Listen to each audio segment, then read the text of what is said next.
বিসমিল্লাহির রহমানির রহিম। প্রিয় শিক্ষার্থীরা, আজকের উপবৃত্ত বা ইলিপসের গাণিতিক সমস্যা সমাধানের ক্লাসে তোমাদের সবাইকে স্বাগতম। উপবৃত্ত বা ইলিপসের গাণিতিক সমস্যা সমাধানের জন্য আমি মোট 7টি অঙ্ক বাছাই করে নিয়েছি। এই 7টি অঙ্কই আমাদের জন্য যথেষ্ট। উপবৃত্ত বা ইলিপসের, যদিও এখানে আমি মোট 7টি অঙ্কের কথা বলছি, কিন্তু মূলত অঙ্ক হচ্ছে 2টি। প্রথম অঙ্কটি হবে আমার এরকম যে উপবৃত্ত বা ইলিপসের সমীকরণ বা ইকুয়েশন দেওয়া থাকবে, সেখান থেকে ওই উপবৃত্তের বিভিন্ন পার্টস, দ্যাট মিনস বিভিন্ন অংশের সমীকরণ এবং স্থানাঙ্ক বের করতে হবে। আর সেকেন্ড টাইপটা হচ্ছে উপবৃত্তের সমীকরণ আমাদেরকে বের করতে হবে, যেখানে বিভিন্ন প্রপার্টিজ বা পার্টসগুলো দেওয়া থাকবে। যেমন এখানে 3 নম্বর অঙ্কের মধ্যে আমরা দেখতে পাচ্ছি উপকেন্দ্র দেওয়া আছে, মানে কি ফোকাস, কোঅর্ডিনেটস অফ ফোকাস দেওয়া আছে, হ্যাঁ, কোঅর্ডিনেটস অফ ফোকাই দেওয়া আছে, আর এখানে ইসেন্ট্রিসিটি দেওয়া আছে। আমাকে এখানে ইকুয়েশন অফ দ্য ইলিপস বের করতে হবে। আচ্ছা, 4 নম্বর অঙ্কের মধ্যে আমরা দেখতে পাচ্ছি এখানে আমাদের ইলিপসের মধ্যে ফোকাস দেওয়া আছে, ইসেন্ট্রিসিটি দেওয়া আছে, অ্যান্ড ইকুয়েশন অফ ডাইরেক্ট্রিক্স দেওয়া আছে। আমাদেরকে ইকুয়েশন অফ দ্য ইলিপস বের করতে হবে। এরপরে 5 নম্বর অঙ্কের মধ্যে আমরা দেখতে পাচ্ছি যে ইসেন্ট্রিসিটি মানে উৎকেন্দ্রিকতা দেওয়া আছে, আর length of the latus rectum মানে উপকেন্দ্রিক লম্বের দৈর্ঘ্য দেওয়া আছে। আমাদেরকে কি করতে হবে, অর্থাৎ ইকুয়েশন অফ দ্য ইলিপস বের করতে হবে, মানে উপবৃত্তের সমীকরণ বের করতে হবে। আচ্ছা, 6 নম্বর আমরা যে প্রবলেম দেখতে পাচ্ছি, সেখানে আমাদের উপকেন্দ্রদ্বয়ের মধ্যবর্তী দূরত্ব মানে ডিস্টেন্স বিটুইন টু ফোকাই দেওয়া আছে 8, আর নিয়ামকদ্বয়ের মধ্যবর্তী দূরত্ব, দ্যাট মিনস কি ডিস্টেন্স বিটুইন টু ডাইরেক্ট্রিসেস ইজ 18 দেওয়া আছে। তাহলে আমাদেরকে ইকুয়েশন অফ দ্য ইলিপস বা উপবৃত্তের সমীকরণ বের করতে হবে। আচ্ছা, আর লাস্ট হচ্ছে একটু ডিফারেন্ট অঙ্ক। মোট আমরা এই 7টি অঙ্কই সলভ করব ইনশাআল্লাহ। তাহলে এসো আমরা প্রথম অঙ্ক নিয়ে স্টার্ট করি। প্রথম অঙ্কের মধ্যে আমাদেরকে কি বলেছে আগে সেটা বুঝতে হবে। এখানে উপবৃত্তের অক্ষদ্বয়ের সমীকরণ, দৈর্ঘ্য বের করতে হবে, উৎকেন্দ্রিকতা, উপকেন্দ্রিক লম্বের দৈর্ঘ্য সমীকরণ ও নিয়ামকের সমীকরণ বের করতে হবে। যখন আমার সমীকরণ দেয়া আছে যে 25 x² + 16y² = 400, মানে এই ইকুয়েশনের জন্য এই প্রপার্টিসগুলো আমাকে বের করতে হবে। তো আমরা উপবৃত্তের ইকুয়েশন জানি। উপবৃত্তের স্ট্যান্ডার্ড ইকুয়েশন হচ্ছে কি x² / a² + y² / b² = 1। সেটা দুই টাইপের হতে পারে। ফার্স্ট টাইপ হচ্ছে a is greater than b, second type হচ্ছে a is less than b। মানে প্রথম যে স্ট্যান্ডার্ড ইকুয়েশনের কথা বলছি, সেখানে আমার বৃহৎ অক্ষ হবে x অক্ষ, আর সেকেন্ড যে ইকুয়েশন অফ ইলিপস বলতেছি, সেখানে বৃহৎ অক্ষ হবে y অক্ষ। আর ওটার রিলেটেড যে ফর্মুলাগুলো আছে সেগুলো আমরা ভালোভাবে শিখেছি, এবং স্ট্যান্ডার্ড ইকুয়েশন আমরা ভালোভাবে শিখেছি। সুতরাং আমাদের আজকের ক্লাস কন্টিনিউ করতে তেমন একটা সমস্যা হবে না। আচ্ছা, এখানে আমি এই অংশগুলো আবার একটু ইংরেজিতে শুনে নিই, যদিও আমি এটা আগে ডিসকাস করেছিলাম। এখানে বলছে উপবৃত্তের অক্ষদ্বয়ের সমীকরণ মানে ইকুয়েশন অফ দ্য অ্যাক্সিস, দেন দৈর্ঘ্য, অক্ষদ্বয়ের দৈর্ঘ্য মানে লেন্থ অফ দ্য অ্যাক্সিস, তারপর হচ্ছে উৎকেন্দ্রিকতা মানে হচ্ছে ইসেন্ট্রিসিটি, তারপর হচ্ছে উপকেন্দ্র মানে কি ফোকাস। এখানে কিন্তু দুইটা ফোকাস থাকে, সো আমরা এখানে বলবো ফোকাই। দেন উপকেন্দ্রিক লম্বের দৈর্ঘ্য মানে কি length of the latus rectum. দেন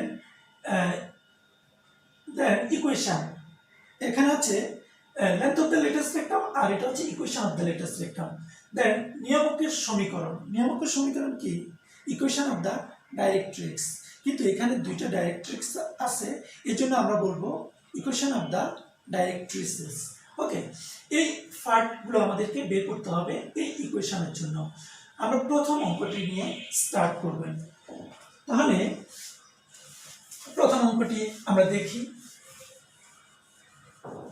এখানে আমার দেয়া আছে 25 x square plus 16 y square is equals to 400. ওকে, এটা কিন্তু অর্থাৎ ইলিপস বা উপবৃত্তের স্ট্যান্ডার্ড ইকুয়েশনের ফর্মেটে নাই, তাহলে আমাকে সেটা ওই ফর্মেটে নিয়ে যেতে হবে। ওই ফর্মেটে নেওয়ার জন্য আমাকে রাইট হ্যান্ড সাইডে 1 আনতে হবে। সো আমি বোথ সাইডকে 400 দিয়ে ডিভাইড করব। সো আমি এখানে পাবো x square divide by 16 plus y square divide by 25 is equals to 1। অর্থাৎ 400কে 400 দিয়ে ডিভাইড করার পরে তুমি 1 পাবে, আর 25কে 400 দিয়ে ডিভাইড করলে 16 পাবে, 16কে 400 দিয়ে ডিভাইড করলে 25 পাবে।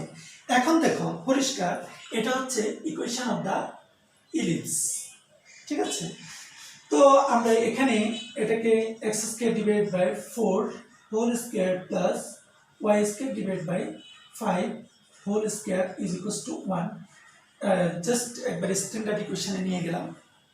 এতে করে আমার সুবিধা হলো, আমি এখন স্ট্যান্ডার্ড ইকুয়েশনের সাথে এটাকে কম্পেয়ার করলে a ইজ ইকুয়ালস টু 4 পাবো আর b ইজ ইকুয়ালস টু 5 পাবো। তাহলে এখানে পরিষ্কার দেখা যাচ্ছে a is less than b, মানে a অপেক্ষা bটা বড়। তাহলে তোমরা কি বলতে পারবে এখানে বৃহৎ অক্ষ কি x অক্ষ না y অক্ষ? ডেফিনেটলি y অক্ষ হচ্ছে আমাদের বৃহৎ অক্ষ। তাহলে এখানে আমরা ফিগার যদি ড্র করতে যাই, ফিগারটা ডেফিনেটলি এই টাইপের হবে। ওকে, আচ্ছা, এখন যদি এটা যদি ফিগার হয়ে থাকে, তাহলে এখান থেকে কিন্তু আমরা আমাদের যে প্রপার্টিসগুলো সেগুলো বের করতে পারবো। প্রথম সেন্টার বের করতে পারবো 0 0।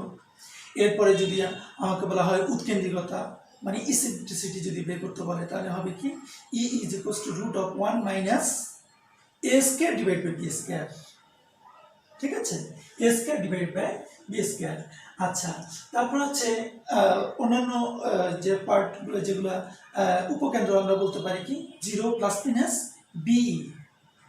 তারপর আমরা এটা হচ্ছে কি কোঅর্ডিনেট অফ দ্য ফোকাই। দেন আমি বলতে পারি ইকুয়েশন অফ দ্য ডাইরেক্ট্রিক্স বলতে পারি কি directrices y is equals to plus minus b by e। Then equation of the latus rectum বলতে পারি কি y is equals to plus minus be। হ্যাঁ, তারপর length of the major axis হবে কি 2b and length of the minor axis হবে 2a। হ্যাঁ, equation of the major axis হবে কি x equal 0 and equation of the minor axis হবে y is equals to 0। এভাবে করে যেহেতু আমরা ফর্মুলা জানি সেহেতু আমরা সবকিছু বের করতে পারবো। এখানে মূলত আমাদের দরকার ছিল কি a এবং b। তো আমি a এবং b টা আমি স্ট্যান্ডার্ড ইকুয়েশনের সাথে কম্পেয়ার করে বের করতে পেরেছি। সো আমি অঙ্কটা কন্টিনিউ করতে পারবো ইনশাআল্লাহ। তাহলে আমরা এখন সেকেন্ড যে ইকুয়েশন আছে সেই ইকুয়েশন নিয়ে দেখি। এই ইকুয়েশনটা কিন্তু সরাসরি দেয়া নাই, এটাকে আমাদেরকে ইলিপসের স্ট্যান্ডার্ড ইকুয়েশন ফরম্যাটে নিয়ে যেতে হবে। সেটা কিভাবে করব দেখো একটু, আমি শুধু ওইটাই দেখিয়ে দেব। আর তোমাদেরকে একটা কথা বলে রাখি, আমার এই ডিসকাশন ক্লাসের শেষে কিন্তু আমি প্রত্যেকটি অঙ্কের পূর্ণাঙ্গ সমাধান কিন্তু আমি স্লাইড আকারে আমার ভিডিও শেষে সংযুক্ত করেছি, তোমরা যাতে করে হেল্প নিয়ে অঙ্কগুলো খুব ভালোভাবে সলভ করতে পারো। প্রথম কিন্তু আমার ডিসকাশনগুলো খুব ভালো করে শুনবে, তারপর তোমরা ওই সমাধান দেখে নিজেরা সলভ করতে পারবে, কোনো সমস্যা হবে না। আচ্ছা, এখানে দেখো আমার 2x square plus y square minus 8x minus 2y plus 1 is equals to 0। এই ইকুয়েশনটাকে আমি x square divide by a square plus y square divide by b square is equals to 1 ওই ফরম্যাটে নিয়ে যেতে হবে। তো আমি প্রথমে x সম্বলিত রাশিকে একসাথে নিলাম, দেন y সম্বলিত রাশিকে একসাথে রেখে দিই, মানে পাশাপাশি রেখে দেব। তাহলে এখানে আমরা পাচ্ছি টুটা, এখানে x স্কয়ারের সহগ মানে কোএফিসিয়েন্ট অফ x স্কয়ারকে ডেফিনেটলি কমন নিতে হবে। তাহলে 2 যদি কমন নিই, এখানে আমি পাচ্ছি কি x square minus 4x plus, এখানে দরকার নাই, এখানে y minus 1 whole square is equals to 0। Okay, আচ্ছা এখানে আমরা দেখতে পাচ্ছি যে 2, আর এটাকে আমি ফর্মুলা যদি ফেলে দিই তাহলে x মাইনাস 2 হোল স্কোয়ার হবে, কিন্তু এখানে একটা আমি 4 নিয়েছিলাম, তাহলে 4 ইন্টু 2 মানে 8, তাহলে মাইনাস 8 লিখতে হবে আমাকে। এই জিনিসটা আমি অতিরিক্ত লিখেছি। দেখো এখানে ডেফিনেটলি পাচ্ছ কি x square minus 4x plus 4 পাচ্ছ। তো এখানে যদি ভিতরে যদি 4 থাকে, 4 ইন্টু 2 মানে 8, এই 8টা আমি অতিরিক্ত লিখেছি, সো এটা ডিডাক্ট করে দিলাম। এরপরে দেখো plus y minus 1 whole square is equals to 0। আমি এই 8টাকে এদিকে নিয়ে যেতে পারি, তাহলে এখানে পাচ্ছি আলটিমেটলি 8 পাচ্ছি। এখন 8 দিয়ে যদি আমি বোথ সাইডকে ডিভাইড করি, তাহলে এখানে পাবো কত? 4 পাবো, ঠিক আছে। আর এটাকে যদি ডিভাইড করি তাহলে এখানে পাবো 8, আর এখানে আলটিমেটলি পাবো কত? 1। তাহলে আমার ইকুয়েশনটা কীরকম আসে দেখো, এখানে আমি x মাইনাস 2কে ক্যাপিটাল X বলবো, আর এখানে y মাইনাস 1কে আমি ক্যাপিটাল Y বলবো। দেন এখানে আসতেছে capital X square divide by 4 plus capital Y square divide by 8 is equals to কি 1 আসবে, ঠিক আছে। তাহলে এখন আমি এখানে লিখতে পারি 4কে লিখতে পারি কি 2 হোল স্কোয়ার লিখতে পারি, আর 8কে 2√2 হোল স্কোয়ার লিখতে পারি, ঠিক আছে। আর আমার তাহলে যদি আমি এটাকে স্ট্যান্ডার্ড ইকুয়েশনের সাথে যদি কম্পেয়ার করি, তাহলে হবে কি a ইজ ইকুয়ালস টু আসবে 2 এবং b ইজ ইকুয়াল টু আসবে 2√2। Definitely a is less than কি b। তাহলে এখানে তোমরা বলো যে বৃহদক্ষ কি হবে? বৃহদক্ষ ডেফিনেটলি y অক্ষ, আর ক্ষুদ্র অক্ষ হবে কি x অক্ষ। তাহলে এটা আমার ইকুয়েশন পড়তেছে কোনটা, যে x square divide by a square plus y square divide by b square is equal to 1, তবে a লেস দেন b। ওই ফর্মুলা থেকে আমাদেরকে করতে হবে। তাহলে এখানে সেন্টার বের করার সময় 0 0ই তুমি লিখবে, কিন্তু সরাসরি 0 0টাই কিন্তু অ্যান্সার হবে না। এখানে আমাকে যেহেতু আমার এখানে ক্যাপিটাল X এবং ক্যাপিটাল Y এসছে, সো আমি x মাইনাস 2কে 0 ধরে নেব, দেন y মাইনাস 1কে এগেন 0 ধরে নেব। তাহলে আমার কেন্দ্রের স্থানাঙ্ক আমি পাবো, মানে কোঅর্ডিনেটস অফ দ্য সেন্টার পাবো যে 2, 1। ওকে, দেন কোঅর্ডিনেটস অফ দ্য ফোকাই কি পাবো? কোঅর্ডিনেটস অফ দ্য ফোকাই হবে এখানে এখানে বৃহৎ অক্ষ মানে আমার মাইনর এক্সিস হচ্ছে কি, মাইনর এক্সিসটা হচ্ছে কি x অক্ষ, আর মেজর এক্সিসটা হচ্ছে এখানে y অক্ষ। সুতরাং আমাকে এখানে কোঅর্ডিনেটস অফ দ্য ফোকাই হবে 0, প্লাস মাইনাস BE। তো x মাইনাস 2 এটাকে আমি 0 ধরে নিতে হবে, আর y মাইনাস 1কে আমি ধরে নিতে হবে কি প্লাস মাইনাস BE। বাট আমরা ই তো জানি না, এটা প্রথমে কিন্তু আমাদেরকে বের করে নিতে হবে। এটা হচ্ছে কি ইসেন্ট্রিসিটি, এখানে ইসেন্ট্রিসিটি হবে √1 minus a square divide by b square. Okay, তাহলে ইসেন্ট্রিসিটি বের করে নিলাম, আর এখান থেকে এর মান জানো, বি এর মান জানো, তাহলে তুমি প্রত্যেকটা জায়গায় এখন শুধু মানগুলো বসাও, তাহলে হয়ে যাবে। আর এখানে যখন কোঅর্ডিনেটসের বিষয়গুলো আসবে, সেক্ষেত্রে কিন্তু যে ভুজ যেটা পাবে মানে অ্যাবসিসা, সেটা x minus 2 is equal two ধরে নিতে হবে, আর অর্ডিনেটস বা পুটি যখন পাবে তখন সেক্ষেত্রে তুমি y মাইনাস 1 সমান ধরে নিতে হবে। এভাবে করে আমরা কোঅর্ডিনেটসগুলো বের করতে পারি। আর ইকুয়েশনের ক্ষেত্রে যখন x ইজ ইকুয়াল টু আসবে বা y ইজ ইকুয়ালস টু আসবে, তখন তুমি সরাসরি x না লিখে x minus 2 is equals two লিখবে, দেন y minus 1 is equals two লিখবে। এভাবে করে আমরা বিভিন্ন প্রপার্টিসগুলো বের করে নেব। তাহলে আমরা এই অঙ্কটা সিমিলারলি পারবো। তাছাড়া অঙ্কগুলো তো আমার ভিডিও শেষে পূর্ণাঙ্গ সমাধান স্লাইড আকারে সংযুক্ত আছে, সুতরাং তোমরা সেখান থেকে হেল্প নিতে পারবে। আচ্ছা, এখন দেখো এখানে আমরা সেকেন্ড যে প্রবলেম দেখা যাচ্ছে, সেখানে p এর মান কত হলে px square plus 4y square is equals to 1 উপবৃত্তটি প্লাস মাইনাস 1,0 বিন্দু দিয়ে যাবে। উপবৃত্তটির উৎকেন্দ্রিকতা এবং অক্ষ দুটির দৈর্ঘ্য নির্ণয় করতে বলছে। That means কি for which value of p বা for what value of p this equation passes through the point plus minus 1,0. Then we have to find out the eccentricity and length of the axis.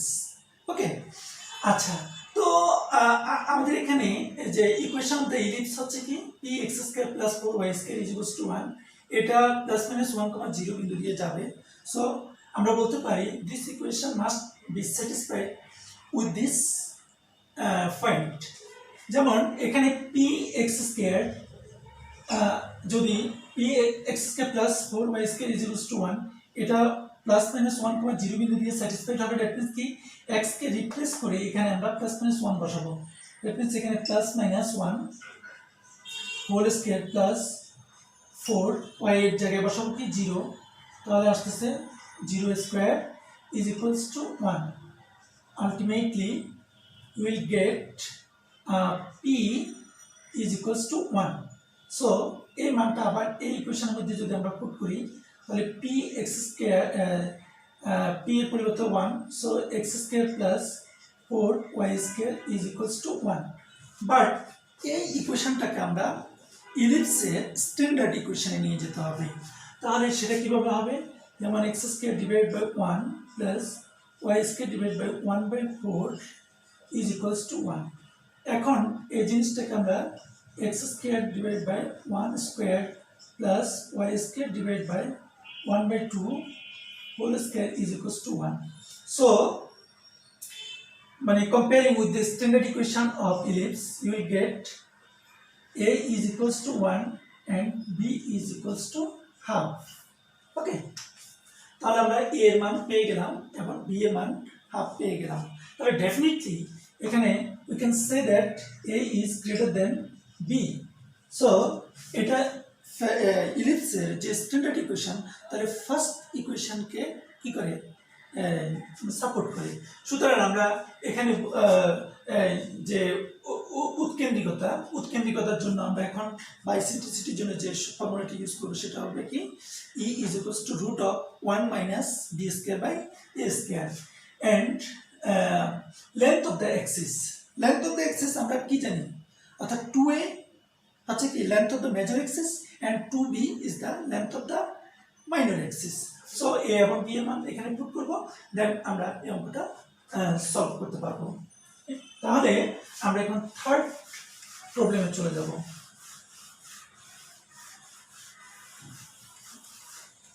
এতক্ষণ পর্যন্ত equation দেয়া ছিল, সেখান থেকে আমরা প্রপার্টিজগুলা বের করে নিয়েছি। এবার আমাদের অঙ্ক শুরু হবে। প্রপার্টিজ দেয়া থাকবে, আমাদেরকে ইকুয়েশন অফ দ্য ইলিপস বের করতে হবে বা উপবৃত্তের সমীকরণ বের করতে হবে। যেমন আমি ফার্স্ট যে অঙ্কটি, সেখানে আমি দেখতে পাচ্ছি উপবৃত্তের প্রধান অক্ষ দুটিকে x এবং y অক্ষ বিবেচনা করে, মানে considering x and y as a major axis and minor axis, you need to find out the equation of ellipse whose foci are 0, ± b and eccentricity is 4/5. মানে কি আমাদেরকে উপবৃত্তের সমীকরণ বের করতে হবে যেখানে উপকেন্দ্র দেওয়া আছে 0, ± b আর উৎকেন্দ্রিকতা দেওয়া আছে 4/5।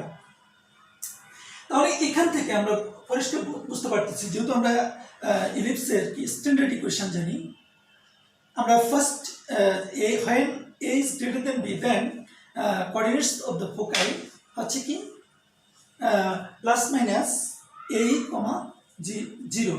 ওকে, আর সেকেন্ড ইকুয়েশনের জন্য হচ্ছে কি 0, ± b। সো এটা কিন্তু সেকেন্ডটাকে কি করে স্যাটিসফাই করে। সো আমরা বলতে পারি এটার মেজর অ্যাক্সিসটা হবে y অ্যাক্সিস এবং মাইনর অ্যাক্সিসটা হবে কি x অ্যাক্সিস। সো আমরা এখানে যে ফর্মুলা অনুযায়ী লিখতে পারি যে 0, আমরা যদি প্রথমে আমরা কি করব, ইলিপসটাকে কনসিডার করে নেব x² / a² + y² / b² = 1। এখানে according to question we can write a less than b.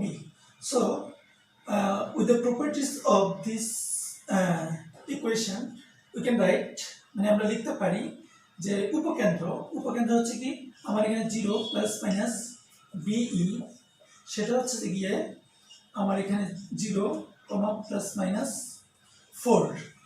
So comparing B is equals to 4, এই একটা কন্ডিশন পেলাম। দেন ইসেন্ট্রিসিটি দেওয়া আছে, ইসেন্ট্রিসিটি ই হবে কি রুট অফ 1 মাইনাস কি হবে এখানে a square divide by b square হবে, a square divide by b square. এখন এখান থেকে ইসেন্ট্রিসিটির মান দেওয়া আছে কিন্তু 4 ডিভাইড বাই কি 5, ঠিক আছে। তাহলে ই এর মান 4 ডিভাইড বাই 5 যদি এখানে যদি আমি বসাই ই এর মান 4 ডিভাইড বাই 5, আমি কিন্তু ইজিলি বি এর মান পেয়ে যাব। পরে আমি কি করব, আবার এখানে বি এর মান বসিয়ে এ এর মান পাবো। তাহলে যখন আমি এ এবং বি এর মান পেয়ে যাব তখন এখানে পুট করব সেটা, তাহলে কিন্তু আমাদের স্ট্যান্ডার্ড ইকুয়েশন যেটা আমাদের এ অঙ্কের জন্য সেটা আমরা পেয়ে যাব, অর্থাৎ ইকুয়েশন অফ দ্য ইলিপস আমরা পেয়ে যাব, ঠিক আছে। আচ্ছা, তাহলে এই অঙ্কটা আমরা এভাবে করতে পারবো। এখন নেক্সট অঙ্কে চলে যাব। এইখানে আমার দেয়া আছে কি ফোকাস দেয়া আছে, ইসেন্ট্রিসিটি দেয়া আছে and equation of the directrix দেয়া আছে। then we need to find out the equation of the ellipse, অর্থাৎ আমি বাংলায় বলছি যে উপকেন্দ্র দেয়া আছে, উৎকেন্দ্রিকতা দেয়া আছে, নিয়ামক দেয়া আছে, উপবৃত্তের সমীকরণ বের করতে হবে। তাহলে এখানে উপবৃত্তের ডেফিনিশন আমরা জানি কি SP is equals to EPM। তাহলে আমি যদি ইলিপসের উপর PX যে কোনো একটি যদি বিন্দু যদি আমি সাপোজ করি, তাহলে এসপি কিন্তু আমি ইজিলি বের করতে পারবো যে length of the distance between S and P, difference of the abscissa whole square, difference of the abscissa whole square plus difference between ordinates, that means y minus 1 whole square is equals to E is equals to nothing but half, and PM perpendicular distance from the point P on the line x minus y plus 3, that means on the directrix x minus y plus 3, so 1 plus 1, that means কি x এর coefficient 1 and y এর coefficient -1 square করলে কিন্তু 1 আসবে। তো এটাকে solve করলে কিন্তু আমরা ইকুয়েশন অফ দ্য ইলিপস মানে উপবৃত্তের সমীকরণ পেয়ে যাব, ঠিক আছে। তাহলে এভাবে করে এই অঙ্কটা আমরা করব। আমরা এখন নেক্সট অঙ্কে চলে যাই। নেক্সট যে প্রবলেম সেটা দেখি। এখানে বলতেছে উপবৃত্তের প্রধান অক্ষ দুটিকে x এবং y অক্ষ বিবেচনা করে, মানে considering x axis and y axis as the axis of the ellipse, then you need to find out the equation of ellipse whose eccentricity is 1 divided by 3 and length of the lateral spectrum is 8। মানে হচ্ছে কি x অক্ষ এবং y অক্ষকে উপবৃত্তের অক্ষ বিবেচনা করে তুমি উপবৃত্তের সমীকরণ বের করবে, যেখানে উৎকেন্দ্রিকতা হচ্ছে কি 1/3 আর উপকেন্দ্রিক লম্বের দৈর্ঘ্য হচ্ছে কি 8। এখন তোমাকে প্রথমে জানতে হবে উৎকেন্দ্রিকতা মানে কি। আচ্ছা, আমরা এখানে প্রথমে উপবৃত্তের সমীকরণ ধরে নেব x square divide by a square plus y square divide by b square is equals to 1। এটাকে আমি প্রথমে ইকুয়েশন হিসেবে ধরে নিলাম। মানে এই কোশ্চেনের জন্য আমার উপবৃত্তের ইকুয়েশন হচ্ছে এটা। তো যদি এবং এখানে আমি এটাকে কনসিডার করলাম a is greater than b, তাহলে eccentricity E is equals to root of 1 minus b square divide by a square, but eccentricity এখানে দেওয়া আছে 1/3 1 ডিভাইড বাই 3। এবার উপকেন্দ্রিক লম্বের দৈর্ঘ্য, দ্যাট মিন্স কি 2b square by a is equals to হচ্ছে কি 8। তাহলে এখানে আমি দেখতে পাচ্ছি যে 2b স্কয়ার বাই a 8, এটা হচ্ছে একটা মান, আর এখানে হচ্ছে আরেকটা কন্ডিশন দেওয়া আছে কি 1/3 ইজ ইকুয়ালস টু এটা। এখন এই দুইটাকে আমি কি করতে হবে, অর্থাৎ সিম্পলিফাই করতে হবে। সিম্পলিফাই করে এখান থেকে a এবং b এর মান বের করে নিতে হবে। এটা কি সম্ভব তো নাকি? অবশ্যই সম্ভব, কারণ এখানে প্রথমে আমরা এটার সাথে যদি এটা করি, ক্যান্সেল করি, তাহলে এখানে আমরা পাবো B square divide by A is equals to কি 4, then B square is equals to 4a, সেটা এখানে পুট করব। পুট করার পরে এ এর মান পেয়ে যাব। সিমিলারলি আমরা সেখান থেকে বি এর মান পাবো। তাহলে এ এবং বি এর মান যদি পেয়ে থাকি, এ এবং বি এর মানটা আমার এখানে এই ইকুয়েশনে যখন আমরা পুট করব, তাহলে তখন আমরা ইকুয়েশন অফ দ্য ইলিপস বা উপবৃত্তের সমীকরণ পাবো। তাহলে সহজ অঙ্ক এটা। নেক্সট অঙ্কে চলে যাই আমরা। অঙ্কগুলো কিন্তু খুবই সহজ। যখন তোমরা সমাধানগুলো দেখবে, অর্থাৎ আমার ভিডিওর শেষে এই অঙ্কগুলোর পূর্ণাঙ্গ সমাধান কিন্তু স্লাইড আকারে শো করা আছে, অর্থাৎ ইনক্লুড করেছি আমি, তোমরা সেখান থেকে হেল্প নেবে। উপবৃত্তের বৃহৎ অক্ষ অর্থাৎ মেজর এক্সিসকে তুমি ধরে নিতে হবে এক্স অ্যাক্সিস, অ্যান্ড ক্ষুদ্র অক্ষ মানে মাইনর এক্সিসকে ওয়াই অ্যাক্সিস ধরে তোমার উপবৃত্তের সমীকরণ বের করতে হবে, যেখানে উপকেন্দ্রদের মধ্যবর্তী দূরত্ব দেওয়া আছে 8 এবং নিয়ামকের মধ্যবর্তী দূরত্ব দেওয়া আছে 18। দ্যাট মিন্স কি, অর্থাৎ major axis X axis and minor axis Y axis, then you have to find out the equation of ellipse whose মানে উপকেন্দ্রদ্বয়ের মধ্যবর্তী দূরত্ব অর্থাৎ distance between two foci is 8 and distance between two directrices is 18। এই কন্ডিশনটা দেয়া আছে। তুমি এখন কি করতে হবে, উপবৃত্তের সমীকরণ বের করতে হবে। এখন উপকেন্দ্রদ্বয়ের মধ্যবর্তী দূরত্ব, আমি প্রথমে যদি আমার ইলিপসটা যদি আমি এভাবে কনসিডার করি, x square divide by a square plus y square divide by b square is equals to 1, a is greater than b, তাহলে এখান থেকে a এবং b এর মান শুধু আমি কি করতে হবে, বের করে নিয়ে, মানে অ্যাকর্ডিং টু কোশ্চেন আমি এ এবং বি এর মান বের করে নেব। তারপরে এখানে বসালে কিন্তু সেটা হবে যে কি উপবৃত্তের সমীকরণ বা ইকুয়েশন অফ দ্য ইলিপস। আচ্ছা, এখন দেয়া কন্ডিশনটা কি, আমার দেয়া আছে কি, দেয়া আছে উপকেন্দ্রদ্বয়ের মধ্যবর্তী দূরত্ব হচ্ছে 8। দ্যাট মিন্স কি 2AE ইজ ইকুয়ালস টু দেয়া আছে 8, মানে কি distance between two foci is 8 and distance between two directrices is 18। That means 2A divided by E is equals to 18. Now A divided by E is equals to হবে কি 9। So আমরা এখান থেকে বের করে নিতে পারি। সো একটা কন্ডিশন দেওয়া আছে, আর একটা হচ্ছে এটা একটা কন্ডিশন। এই দুটো কন্ডিশন কিন্তু সলভ করে এ এবং বি এর মান বের করতে হবে, ঠিক আছে? তাহলে এখানে আমরা যেটা দেখতে পাচ্ছি সেটা হলো এর মান যদি আমি বের করি 9E পাবো। এই 9E এর মান যদি এখানে যদি বসাই, তাহলে আলটিমেটলি আমি এর মান যদি এখানে 9E বসাই, তাহলে ই এর মান পাবো। ই কি হবে, নেগেটিভ হবে না, কারণ ইসেন্ট্রিসিটি ইলিপসের জন্য eccentricity lies between 0 to 1। So negative মানটা তুমি ইগনোর করবে, শুধু পজিটিভটা রাখবে। তাহলে ই এর মান যখন পাবে, তাহলে ই এর মান বসাবা, ই এর মান বসানোর পর তুমি এ এর মান পাবে। আচ্ছা, কিন্তু আমরা ইসেন্ট্রিসিটি কি জানি, ইসেন্ট্রিসিটি জানি যে এই ক্ষেত্রে আমরা ইসেন্ট্রিসিটি হচ্ছে কি E is equals to √1 - b square by a square. ওইটার হেল্প নিয়ে, অর্থাৎ E is equals to √1 - b square by a square. তুমি তো এখান থেকে এর মান পাবে, এর মানটা এখানে বসাবে, তাহলে দেন ই এর মান তো পেয়ে গেলাম। তারপর আমরা এখান থেকে বি এর মান বের করতে পারবো বা বি স্কয়ার এর মান বের করে নেব। তাহলে এ এবং বি এর মান বের করার পরে এখানে পুট করব, তাহলে আমাদের এই অঙ্কের সমাধান আমরা পেয়ে যাব। এখন আমরা নেক্সট অঙ্কে যাচ্ছি, লাস্ট ওয়ান। এটা একটু ডিফারেন্ট, বাট কিছু কনসেপ্ট মাথায় রাখলে কিন্তু এটা করতে পারবে। এখানে আমাদের উপবৃত্তের ইকুয়েশন অফ দ্য ইলিপস দেওয়া আছে 9x square plus 16y square is equals two 144।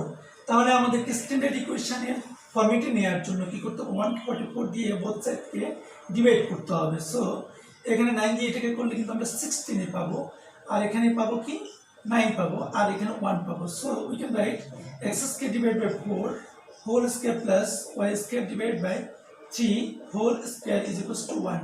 So a is 4 and b is 3। কিন্তু আমাদেরকে বলছে এখানে প্যারামেট্রিক কোঅর্ডিনেটস দেয়া আছে, প্যারামেট্রিক কোঅর্ডিনেটস বের করতে হবে যখন ফোকাল অ্যাঙ্গেল দেয়া আছে থিটা। এখন প্যারামেট্রিক কোঅর্ডিনেটস বের করার সিস্টেম হচ্ছে কি, x is equal to a cos theta and y is equal to b sin theta। মানে প্যারামেট্রিক কোঅর্ডিনেটস বের করার জন্য।